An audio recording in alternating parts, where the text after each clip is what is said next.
Welcome to this tutorial on collection filtering in Kotlin.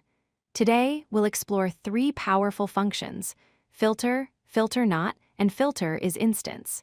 These operations are essential for working with collections effectively. Filtering is a fundamental operation that allows you to select specific elements from a collection based on a condition. When you filter a collection, you create a new collection containing only the elements that match your criteria. The original collection remains unchanged, making filtering a safe and predictable operation.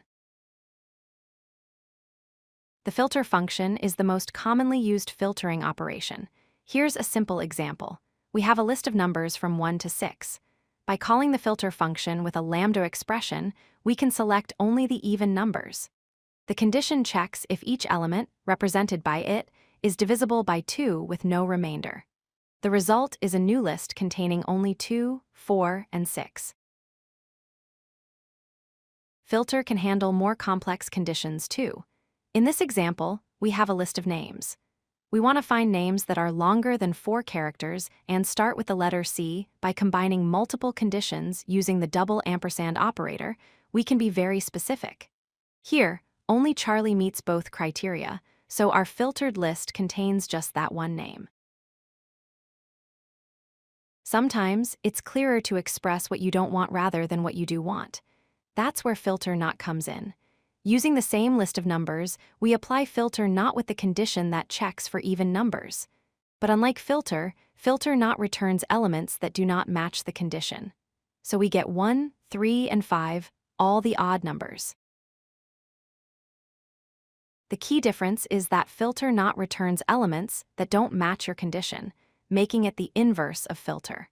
While you could achieve the same result by negating your condition in a regular filter, using filterNot often makes your code more readable and expresses your intent more clearly.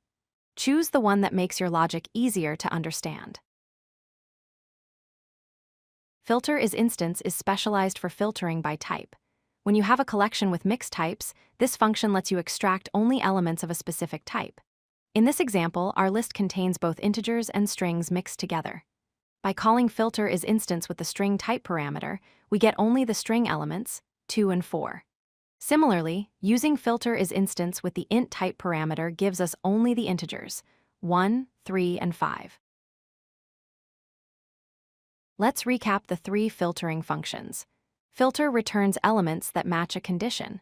filterNot returns elements that do not match a condition.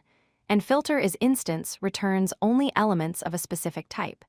These three functions give you flexible ways to extract exactly the data you need from your collections. Practice using them to become more proficient with Kotlin collections. If you like this video, hit that like button and don't forget to subscribe. Visit codelucky.com for more such useful content.